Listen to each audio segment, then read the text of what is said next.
हाय दोस्तों, मैं धीरज सर लेके आया हूँ लेक्चर 2 आपके न्यूक्लियर फिजिक्स का। जो बच्चे नए हैं यहाँ पे, जो बच्चे नए देख रहे हैं इस लेक्चर 2 को, तो सबसे पहले मैं उनसे ये कहूँगा कि वो पहले लेक्चर 1 देखें, फिर उसके बाद लेक्चर 2 पे आए, तब उनको पूरा का पूरा समझ में आएगा। ओके, फर्स्ट ऑफ ऑल अगर हम बात करते हैं न्यूक्लियर फिजिक्स का, न्यूक्लियर फिजिक्स का मतलब पता है आपको, नाभिकीय भौतिकी होता है। एनसीईआरटी पॉइंट ऑफ व्यू से ये 13 नंबर चैप्टर है। सबसे पहले हम बात करते हैं थोड़ा सा बेसिक, जो हमने लेक्चर 1 में पढ़ा है उसमें का मेन जो समरी है, मैं उसको थोड़ा सा एक बार बता देता हूँ, उसके बाद हम स्टार्ट करते हैं टॉपिक को। तो आपको पता है, जो पिछले क्लास में हमने ये बताया था कि कोई अगर एटम है, बड़ा सा एटम ले लो। इस एटम में क्या होता है, एटम भी होता है, कैसा होता है, गोलाकार होता है, स्फेरिकल होता है। उसका शेप कैसा होता है, गोलाकार होता है। और उसके अंदर क्या होता है, न्यूक्लियस होता है। न्यूक्लियस भी कैसा होता है, गोलाकार होता है। और इसका साइज काफी छोटा होता है, इसका साइज काफी बड़ा होता है, मैं साइज बता चुका हूँ। इसमें क्या क्या रहते हैं, प्रोटॉन रहते हैं। क्या रहते हैं बाबू, प्रोटॉन्स रहते हैं। एंड क्या रहते हैं, एंड न्यूट्रॉन्स रहते हैं। एंड क्या रहते हैं, न्यूट्रॉन्स रहते हैं। ओके, और इन दोनों को हम क्या बोलते हैं, प्रोटॉन और न्यूट्रॉन को हम क्या बोलते हैं, न्यूक्लियॉन्स बोलते हैं। क्या बोलते हैं इनको हम, न्यूक्लियॉन्स बोलते हैं। इन दोनों को एक अगर मैं बात करूँ, ये क्या है आपका, न्यूक्लियस है। इसकी अगर हम बात करें, ये क्या है आपका, न्यूक्लियस है, ये आपका है न्यूक्लियस। और ये है आपका एटम। ओके बाबू, अगर हम बात करते हैं न्यूक्लियस के अंदर जो भी पार्टिकल्स रहते हैं उसको हम बोलते हैं न्यूक्लियस बोलते हैं, उसके बोलते हैं न्यूक्लियन, उसको क्या बोलते हैं, न्यूक्लियॉन्स। क्या बोलते हैं बाबू, न्यूक्लियॉन्स। न्यूक्लियंस का मतलब वो जो न्यूक्लियस के अंदर रहते हैं। प्रोटॉन पे चार्ज कैसा होता है, पॉजिटिव चार्ज होता है। और इस पे कैसा होता है, जीरो चार्ज रहता है। इस पे चार्ज कैसा रहता है, जीरो, मतलब कोई चार्ज रहता ही नहीं है। ऐसे लिखते नहीं है, बट हम समझाने के लिए आपको समझा रहे हैं, बस एक समरी के तौर पे। प्रोटॉन पे पॉजिटिव चार्ज और न्यूट्रॉन पे जीरो चार्ज। आपको कल मैंने ये भी बताया था, जो न्यूट्रॉन का जो मास होता है वो क्या होता है, थोड़ा सा स्लाइटली क्या होता है, ज्यादा होता है, थोड़ा सा ज्यादा होता है। प्रोटॉन का उससे क्या होता है, न्यूट्रॉन से थोड़ा सा क्या होता है, कम होता है। ये सारी चीजें मैंने कल बता रखा है, अच्छे से बता रखा है। आप याद करो तो सारी चीजें आपको मेमोराइज हो जाएगा। तो ये सारी चीजें था। अब बस आपको ये जानना है, न्यूक्लियस होता है, न्यूक्लियस का साइज काफी क्या होता है, छोटा होता है एटम के रिस्पेक्ट में। और दूसरा चीज उसमें न्यूक्लियस में होता है क्या, प्रोटॉन होता है, और दूसरा क्या होता है, न्यूट्रॉन होता है। प्रोटॉन और न्यूट्रॉन को हम क्या बोलते हैं, न्यूक्लियॉन्स बोलते हैं। और प्रोटॉन पे पॉजिटिव चार्ज होता है, न्यूट्रॉन पे कोई चार्ज होता ही नहीं है, उस पर कोई भी चार्ज नहीं होता है, जीरो हम बोलेंगे। चार्ज क्या है, उस पर जीरो है। ओके, नेक्स्ट अब हम बात करते हैं इस लेक्चर में। इस लेक्चर में हम क्या पढ़ने वाले हैं वो ध्यान से देखो आप। इस लेक्चर में पढ़ने वाले क्या है कि आपको जो भी चीज पढ़ने वाले, जो केमिस्ट्री में थोड़ा बहुत आप पढ़ चुके हैं, उसके विषय में आज हम डिस्कस करने वाले हैं। पॉइंट फॉर्म में आज डिस्कस करेंगे, लगभग 5-6 पॉइंट होगा, उसको आज मैं डिस्कस करूंगा। सबसे पहले अगर मैं बताऊं आपको कि आपने पढ़ा होगा एटॉमिक नंबर, सबने पढ़ा होगा, तो वहां मैं प्रैक्टिकली एटॉमिक नंबर आपको मैं फील दिलाऊंगा। एटॉमिक नंबर का मतलब क्या होता है, मास नंबर का मतलब क्या होता है। मैं ये नहीं केमिस्ट्री में वो डेफिनेशन लंबा लंबा 2-4 लाइन के लिखाया जाएगा, वो मैं नहीं लिखा रहा, बट प्रैक्टिकली आपको मैं समझा रहा हूँ, कि फील दिला रहा हूँ एकदम फील, कि एटॉमिक नंबर का मतलब क्या होता है, मास नंबर का मतलब क्या होता है न्यूक्लियस में। तो उस चीज को आज समझने वाले हैं। उसके बाद मैं बताऊंगा किसी भी न्यूक्लियस को कैसे हम रिप्रेजेंट करेंगे, कैसे न्यूक्लियस को, कैसे किसी एलिमेंट, किसी तत्व के न्यूक्लियस को कैसे हम रिप्रेजेंट करेंगे, उसको कैसे दर्शाएंगे। तो ये बहुत सारी चीजें हैं, अभी आपको मिलेगा, देखने को मिलेगा। सबसे पहले हम बात करते हैं एटॉमिक नंबर। पहला पॉइंट में सबसे पहले बात करते हैं एटॉमिक नंबर। एटॉमिक नंबर क्या होता है, ध्यान से देखिए। अगर हम बात करें एटॉमिक नंबर की, बात करते हैं एटॉमिक नंबर। एटॉमिक नंबर को हम एक सिंबल से लिखते हैं, जेड सिंबल से लिखते हैं। किससे लिखते हैं, एटॉमिक नंबर को जेड सिंबल। इसका मतलब क्या होता है, ध्यान से देखिए। इसका मतलब होता है नंबर ऑफ प्रोटॉन्स। इसका मतलब होता है नंबर्स ऑफ प्रोटॉन। इसका मतलब क्या होता है, नंबर्स ऑफ प्रोटॉन्स। इसका मतलब होता है नंबर्स ऑफ प्रोटॉन्स। कहने का मतलब ये, ध्यान से देखिए। अगर मान लीजिए कोई ना, अब मैं डायरेक्ट न्यूक्लियस बना रहा हूं, मैं इसमें ना प्रोटॉन और ना एटम नहीं बना रहा हूं, मैं किसी एटम का एक न्यूक्लियस बना रहा हूं। एक एटम लिया, उसका एक न्यूक्लियस लिया, एक नाभि लिया, ये आपका न्यूक्लियस है। किसी भी एटम का समझ लीजिए क्या है, आपका न्यूक्लियस है। और आपको पता है, मैं थोड़ा सा रिवाइज कराता हूँ, इसमें क्या रहता है, प्रोटॉन रहता है, और साथ साथ क्या रहता है, और साथ साथ क्या रहता है, एंड करके मैं बता रहा हूँ। और क्या रहता है आपका, न्यूट्रॉन रहता है। क्या रहता है बाबू, इसमें न्यूट्रॉन्स रहते हैं। तो इसमें प्रोटॉन्स रहते हैं और न्यूट्रॉन्स रहते हैं। अभी तक के नॉलेज में आप इतना बता सकते हो, किसी भी न्यूक्लियस में क्या क्या रहते हैं, प्रोटॉन्स और न्यूट्रॉन्स रहते हैं। अगर हम बात करते हैं प्रोटॉन्स का नंबर क्या होगा, तो आपको किसी भी न्यूक्लियस में प्रोटॉन्स का नंबर बताना है, तो उसके लिए आपको बताना होगा, क्या जानना होगा, एटॉमिक नंबर। जितना किसी नंबर का एटॉमिक नंबर होता है, उतना ही उसके न्यूक्लियस में क्या होता है, आपका प्रोटॉन्स का नंबर होता है। इसीलिए आप बचपन से, मतलब बचपन से नहीं, एट नाइन्थ टेंथ क्लास से, लगभग 9th या 10th क्लास से आप पढ़ते आए हो। एटॉमिक नंबर, किसी भी एलिमेंट के एटॉमिक नंबर पढ़ते हो, परमाणु संख्या पढ़ते आए हो, पीरियोडिक टेबल में भी दिया रहता है। जैसे हीलियम की अगर हम बात करें 2 रहता है, बहुत है, हाइड्रोजन की 1 होता है। इसका मतलब क्या, हाइड्रोजन का अगर हम बात करते हैं परमाणु संख्या चाहे एटॉमिक नंबर, इसका हिंदी होता है बाबू परमाणु संख्या। इसका हिंदी क्या होता है आपका, परमाणु संख्या। अगर मान लीजिए परमाणु संख्या, अगर हम बात करते हैं किसी का फॉर एग्जाम्पल हीलियम की बात करते हैं, हीलियम का कितना होता है परमाणु संख्या, सारे बोलो, जल्दी बोलो, फटाफट बोलो। हीलियम का कितना होता है, 2 होता है। एटॉमिक नंबर कितना होता है, जेड कितना होता है, 2 होता है। 2 का मतलब क्या है कि उसके न्यूक्लियस में कितना प्रोटॉन होंगे, 2 होंगे। ओके, अगर मैं बात करूं कार्बन, सारे बोलो, कार्बन का एटॉमिक नंबर कितना होता है, 6 होता है। सबको याद है ना, कितना होता है, 6 होता है। 6 का मतलब क्या होता है, उसके न्यूक्लियस में प्रोटॉन का संख्या कितना होगा, 6। तो बस आपको ध्यान यही रखना है, याद यही रखना है कि प्रोटॉन का संख्या न्यूक्लियस में बताने के लिए आपको उसका एटॉमिक नंबर जानना पड़ेगा। एटॉमिक नंबर का संख्या ही प्रोटॉन का संख्या को दर्शाता है। अगर कहीं दिया हुआ है एटॉमिक नंबर जेड, तो इसका मतलब उसमें प्रोटॉन का संख्या कितना है, जेड है। बात समझ में? अगर जेड का वैल्यू 2 है तो कितना हो जाएगा, 2। जेड का वैल्यू 3 है तो कितना हो जाएगा, 3। अगर सिंपली बोलता है जेड तो हम नॉर्मली क्या बोलेंगे, उसमें संख्या कितना है प्रोटॉन का, जेड है। ओके, अब नेक्स्ट हम बात करते हैं, दूसरा हम पॉइंट करते हैं, दूसरा बात करते हैं मास नंबर। दूसरा बोलते हैं हम बाबू मास नंबर। दूसरा पॉइंट क्या है आपका, मास नंबर। देखिए दूसरा पॉइंट हम बात करने वाले हैं जिसको हम बोलते हैं मास नंबर। मास नंबर को हम लिखते हैं एक सिंबल से, जिसको बोलते हैं ए सिंबल से लिखते हैं। और इसका जो हिंदी होता है सबको पता है, इसका हिंदी क्या होता है, द्रव्यमान संख्या। इसका हिंदी क्या होता है, द्रव्यमान संख्या। ओके, अगर ये तो पता है नंबर्स ऑफ प्रोटॉन का मतलब, इसका हिंदी अगर मैं लिख दूं तो पता है आपको, सबको पता है प्रोटॉन का संख्या। इसका मतलब क्या है, प्रोटॉन का संख्या। प्रोटॉन का क्या होगा बाबू, संख्या। सारे हिंदी वाले भी सारे लिखो, स्पेशली ये तो हिंदी मीडियम बच्चों के ही लिए है, बिहार बोर्ड के बच्चों के लिए बैच चल रहा है। अब बात करते हैं मास नंबर। मास नंबर में क्या होता है वो ध्यान से समझना। मास नंबर में क्या, ये आपने न्यूक्लियस एग्जांपल लिया, इसी से समझ में आ जाएगा, एक इसी से समझ में। मास नंबर का मतलब क्या होता है, प्रैक्टिकली फील करो इस चीज को, एकदम फील करो।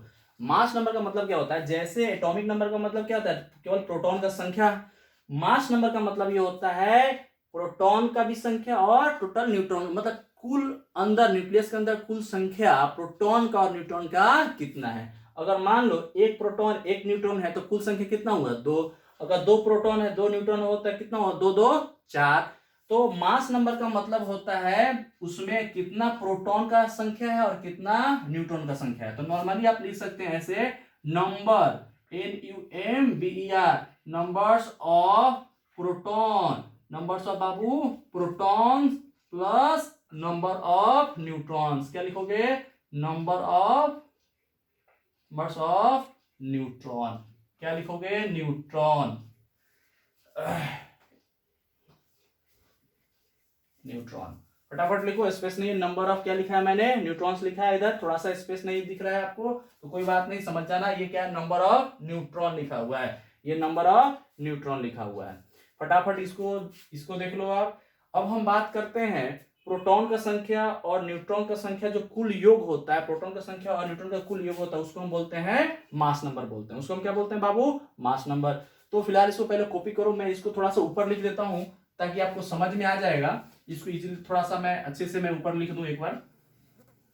अगर यहाँ लिखा जाए तो फटाफट इसको ऊपर लिख देता हूँ, स्पेस की कमी है। अगर हम बात करते हैं मास नंबर की बात करते हैं, मास नंबर, मास नंबर देखो भैया, मास नंबर की बात करते हैं। मास नंबर को हम सांकेतिक रूप से ए लिखते हैं, इसका हिंदी होता है द्रव्यमान संख्या। इसका हिंदी क्या होता है बुआ, द्रव्यमान संख्या। सारे देखो ध्यान से देखो, द्रव्यमान संख्या ये बराबर होता है नंबर ऑफ प्रोटॉन। नंबर को ऐसे शॉर्ट में लिख लो ना यार, NO डॉट, मतलब नंबर ऑफ प्रोटॉन्स, स्पेस नहीं है तो ऐसे लिख ये आप किसी भी बोर्ड कहीं भी एग्जाम में आप NO डॉट मत लगाना, ये आप पूरा लिखना, ये गलत है। ये मैं मतलब स्पेस नहीं इस कारण से लिख रहा हूं, numbers of protons plus numbers of neutrons, number of neutrons, number of neutrons, number of भैया न्यूट्रॉन्स। ओके, ये आपका ओरिजिनल। इसका हिंदी क्या होगा, प्रोटॉन का संख्या, इसका हिंदी हुआ आपका न्यूट्रॉन का संख्या।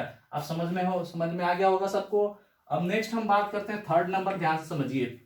थर्ड पॉइंट समझिए ध्यान से। थर्ड पॉइंट अपना जो है उसके पहला समझ में आ गया एटॉमिक नंबर, दूसरा समझ में आ गया मास नंबर, तीसरा हम बात करते हैं रिप्रेजेंटेशन। तीसरा हम बात करते हैं बाबू रिप्रेजेंटेशन। रिप्रेजेंटेशन का मतलब होता है दर्शाना। रिप्रेजेंटेशन ऑफ न्यूक्लियस, किसी भी नाभिक को कैसे हम दर्शाते हैं, नाभिक को कैसे हम दर्शाते हैं। दर्शाने का तरीका ये होता है, देखो एक्स नीचे जेड ऊपर ए। एग्जाम्पल के तौर पे मैं आपको समझा दूं, सबको पता है जेड का मतलब क्या होता है, बोलो जेड का मतलब क्या होता है। जेड आपको पता है, जेड का मतलब एटॉमिक नंबर, मतलब परमाणु संख्या, number of proton, atomic number short में लिख दिया एनो डॉट। अच्छा, इसका मतलब क्या होता है परमाणु संख्या, इसका मतलब क्या होता है बाबू परमाणु संख्या, सबको ये बता दिया मैंने। एटॉमिक नंबर का मतलब परमाणु संख्या। ए का मतलब क्या होता है मास नंबर, ए का मतलब क्या होता है आपका मास नंबर, शॉर्ट में लिख दिया एनो डॉट। इसका मतलब होता है द्रव्यमान संख्या, द्रव्यमान संख्या, इसका मतलब क्या होता है बाबू द्रव्यमान संख्या। सारे देखो, इसका मतलब क्या होता है द्रव्यमान संख्या। तो अगर ध्यान से देखा जाए, तो अगर मैं बोलूं तो कैसे लिखते हैं, अगर एक्स का मतलब क्या होता है, देखिए अगर मुझे किसी कार्बन का फॉर एग्जांपल अगर मैं बात करता हूं किसी कार्बन का, अगर मुझे क्या करना है रिप्रेजेंट करना, उसके नाभिक को दर्शाना है। रिप्रेजेंटेशन ऑफ न्यूक्लियस का मतलब नाभिक को कैसे दर्शाएंगे। अगर कार्बन का दर्शाना है, एग्जाम्पल के तौर पे मुझे कार्बन का दर्शाना है, तो कार्बन को कैसे हम डिनोट करते हैं, कार्बन का किस किस किस सी से हम लिखते हैं ना, उसे सूचित कैसे करते हैं। कार्बन का अगर किसी एलिमेंट को कैसे लिखते हैं, सी से लिखते हैं, उसका सिंबल क्या होता है सी होता है। ऑक्सीजन क्या होता है ओ होता है। तो अगर मैं कार्बन को सूचित करना चाहता हूं उसके नाभिक को, तो एक्स के जगह लिखूंगा कार्बन सी, और कार्बन का जेड कितना होता है एटॉमिक नंबर, मतलब प्रोटॉन का उसमें संख्या कितना होता है 6 होता है, और उसका द्रव्यमान संख्या कितना होता है मास नंबर कितना होता है 12 होता है। इसी तरह एग्जाम्पल 1 हो गया। एग्जाम्पल 2 अगर मैं बात करूं हीलियम की अगर बात करूं, तो हीलियम को किस सिंबल से किस वर्ड से सूचित किया जाता है, एच से सूचित किया जाता है। तो क्या लिखूंगा एच लिखूंगा, और टू उसका।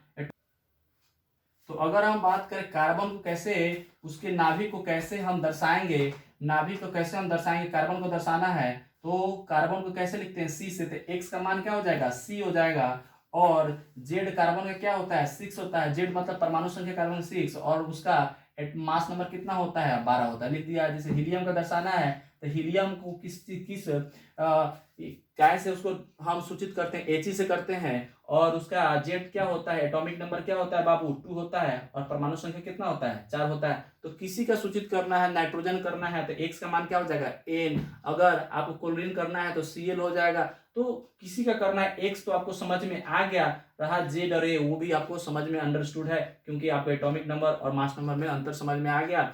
एटॉमिक नंबर मतलब बस नाभि में प्रोटॉन का संख्या को कैलकुलेट करना, निकालना उसका संख्या कितना है, और मास नंबर मतलब नाभि में प्रोटॉन का भी नंबर पता करना, और साथ साथ न्यूट्रॉन का भी संख्या पता करना। इसके बाद हम बात करते हैं, ध्यान समझिए, चौथा जो पॉइंट है अपना वो है किसी अगर नाभिक पे अगर हम बात करें कितना चार्ज होता है, तो वो आपको ज्ञात करना। जैसे चौथा पॉइंट है, चौथा point fourth point nucleus charge, किसी नाभिक पे कितना आवेश रहता है। न्यूक्लियस चार्ज की अगर बात करें, चार्ज वैसे भी पता है हम क्यू से सूचित करते हैं, क्यू से लिखते हैं, कैसे लिखते हैं क्यू से सूचित। न्यूक्लियस चार्ज मतलब नाभिक आवेश, इसका हिंदी क्या होगा बाबू नाभिक, इसका हिंदी होगा नाभिक आवेश। इसका हिंदी क्या होगा भैया सब सारे बोलो क्या होगा, इसका हिंदी क्या होगा नाभिक पे कितना आवेश होता है, इसका हिंदी होगा नाभिक पे, नाभिक आवेश कितना होगा। देखो ये बहुत आसान है, थोड़ा सा आपको दिमाग लगाना होगा और कुछ नहीं है। अब ये बताओ, पहले क्लास में मैंने बताया था, फर्स्ट लेक्चर में बताया था कि जो इलेक्ट्रॉन पे प्रोटॉन पे जो चार्ज होता है, प्रोटॉन पे चार्ज होता है, प्रोटॉन पे जो चार्ज होता है, प्रोटॉन चार्ज की अगर हम बात करें वो कितना होता है भैया, बोलो +1.6 गुने 10 के पावर -19 कूलम होता है ना। अच्छा, इस वैल्यू को क्या हम स्मॉल ई लिखते थे याद करो, तो प्लस ई, मतलब एक प्रोटॉन पे चार्ज अगर हम बात करें तो कितना होता है प्लस ई। अगर 2 होगा तो प्लस ई क्या हो जाएगा 2 ई हो जाएगा। अगर एक प्रोटॉन पे ई प्लस ई, तो 2 प्रोटॉन पे 2 प्लस ई, 3 प्रोटॉन पे 3 प्लस ई, 4 पे 4 प्लस ई। तो सिंपली अभी छोड़ो, बस इतना समझो कि अगर एक प्रोटॉन है, एक प्रोटॉन पे चार्ज कितना होता है, प्लस ई होता है। ओके, अब देखो एक मान लो आप न्यूक्लियस ले लो, ये मान लो किसी का न्यूक्लियस है। न्यूक्लियस में क्या क्या रहता है, प्रोटॉन रहता है, कहोगे sir proton and neutron, proton and neutron. अच्छा एक बात बताओ बाबू, प्रोटॉन और न्यूट्रॉन रहता है, क्या रहता है, प्रोटॉन और न्यूट्रॉन रहता है। प्रोटॉन पे चार्ज कैसा होता है, पॉजिटिव चार्ज।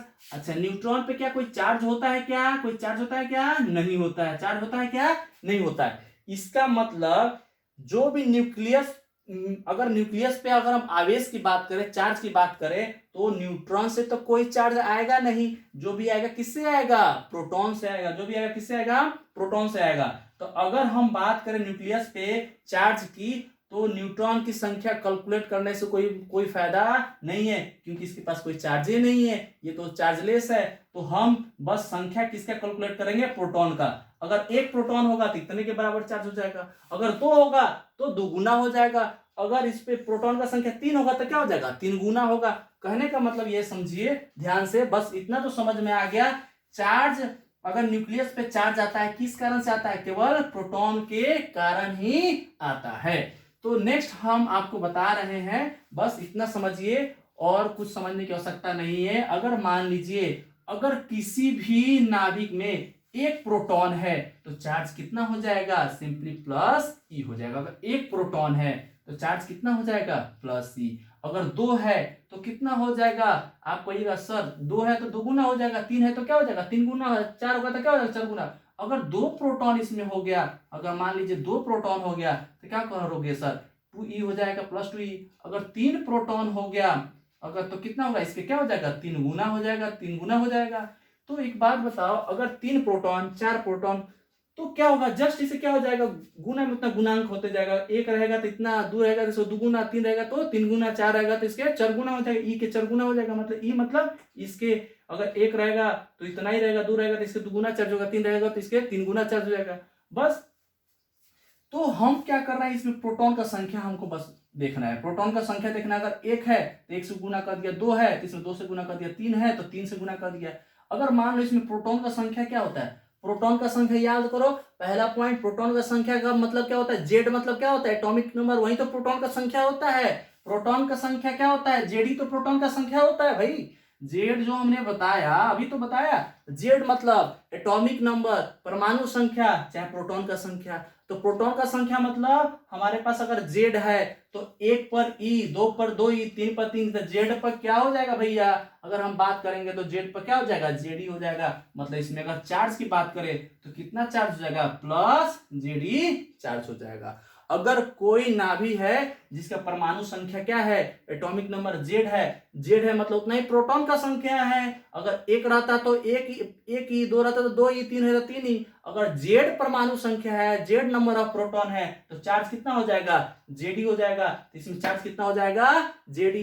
तो नाभि में जो चार्ज हो जाएगा, कितना चार्ज हो जाएगा भैया, जेडी हो जाएगा, क्योंकि प्रोटॉन के कारण ही तो चार्ज आता है। तो सिंपली अगर मैं लिखूं चार्ज बराबर, तो कितना लिखूंगा, प्लस जेड ई लिखूंगा। बहुत इंपॉर्टेंट पॉइंट है, लिख लीजिए ध्यान से। जेड क्या है यहाँ पे, जेड है भैया वेयर, जहां पे जेड क्या है, नंबर ऑफ बाबू क्या है, नंबर ऑफ प्रोटॉन्स। एक प्रोटॉन्स रहेगा तो एक ही, दो रहेगा तो दो ही, जेड रहेगा तो जेड ही। अगर हम बात करते हैं ई, तो ई क्या है, एक सांकेतिक रूप से कितने मान को दर्शा रहा है, प्लस 1.6, 1.6 गुने 10 के पावर माइनस 19 कूलम को दर्शा रहा है। तो किस, अगर मान लीजिए कि किसी भी एग्जाम्पल के तौर पे अगर कोई नाभि है, चलिए फटाफट पहले यहां से कॉपी किए, फिर एग्जाम्पल से एक समझा रहा हूं। समझ में आ गया होगा सबको। बस प्रोटॉन का संख्या निकालना है और उसे ई से गुना कर देना है। अगर प्रोटॉन का संख्या एक तो ई, अगर दो तो दो ई, तीन तो तीन ई, प्रोटॉन संख्या अगर जेड है तो जेड ई।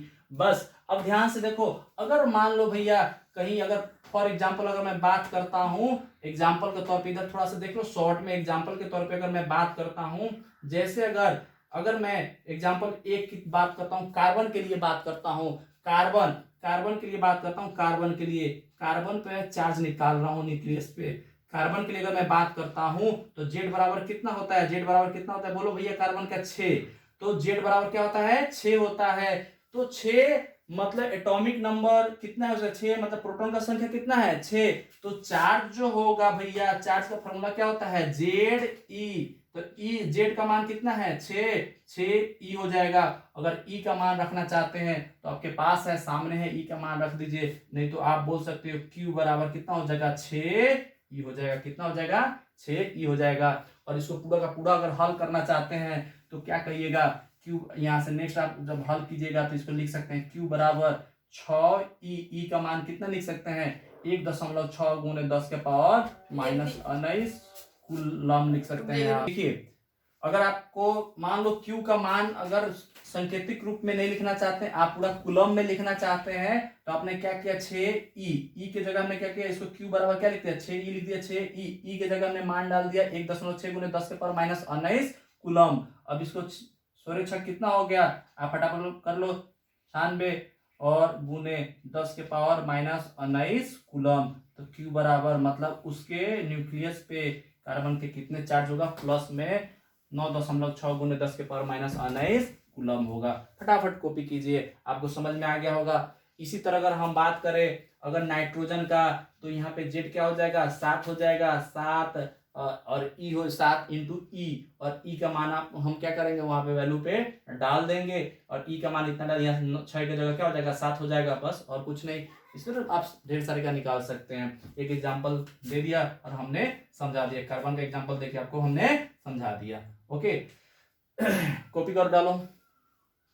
देखिए अब देखिए पांचवा पॉइंट आपका क्या है कि अगर मान लो किसी भी नाभि में न्यूक्लियस में अगर आपको न्यूट्रॉन का संख्या निकालना है, क्योंकि आपको पता है ना यार कि जो नाभि होता है कोई भी, इसमें क्या होते हैं प्रोटॉन्स होते हैं, और क्या होते हैं आपके भैया प्रोटॉन्स हैं, क्या होते हैं न्यूट्रॉन्स होते हैं, सबको पता है। तो प्रोटॉन तो निकालना सीख गया है, प्रोटॉन मतलब एटॉमिक नंबर जो पीरियोडिक टेबल में याद करते आए हैं, और आपका प्रोटॉन और न्यूट्रॉन का होल तो मतलब एडिशन हम मतलब दोनों का योग आपको मास नंबर देता है, लेकिन प्रोटॉन सिंगल प्रोटॉन कौन देता है आपका परमाणु संख्या देता है। अगर मान लीजिए केवल हमको न्यूट्रॉन का संख्या ज्ञात करना है तो कैसे निकालेंगे वो ध्यान से देखिए, ये फॉर्मूला होता है। अगर न्यूट्रॉन का संख्या निकालना है, नंबर ऑफ न्यूट्रॉन को हम कैपिटल एन से लिखते हैं, अगर इसको एन से दर्शा दिया तो एटॉमिक मास नंबर को ए से दर्शाते हैं, और नंबर ऑफ प्रोटॉन्स को हम जेड से, मतलब नंबर ऑफ प्रोटॉन्स मतलब क्या होता है एटॉमिक नंबर, चाहे इसको मैं ऊपर लिख दूं, इसका मतलब क्या होता है आपको खुद पता है, इसका नंबर क्या होता है आपका एटॉमिक नंबर। कहोगे सर नंबर ऑफ प्रोटॉन मतलब एटॉमिक नंबर, कोई दिक्कत नहीं है सर, आप दोनों में कोई और लगा कोई लिख सकते हैं, ये चाहिए और का मतलब तो ये ऊपर वाला लिखो या नीचे वाला, मतलब सेम चीज है, एटॉमिक नंबर चाहे नंबर ऑफ प्रोटॉन्स दोनों बात बराबर है।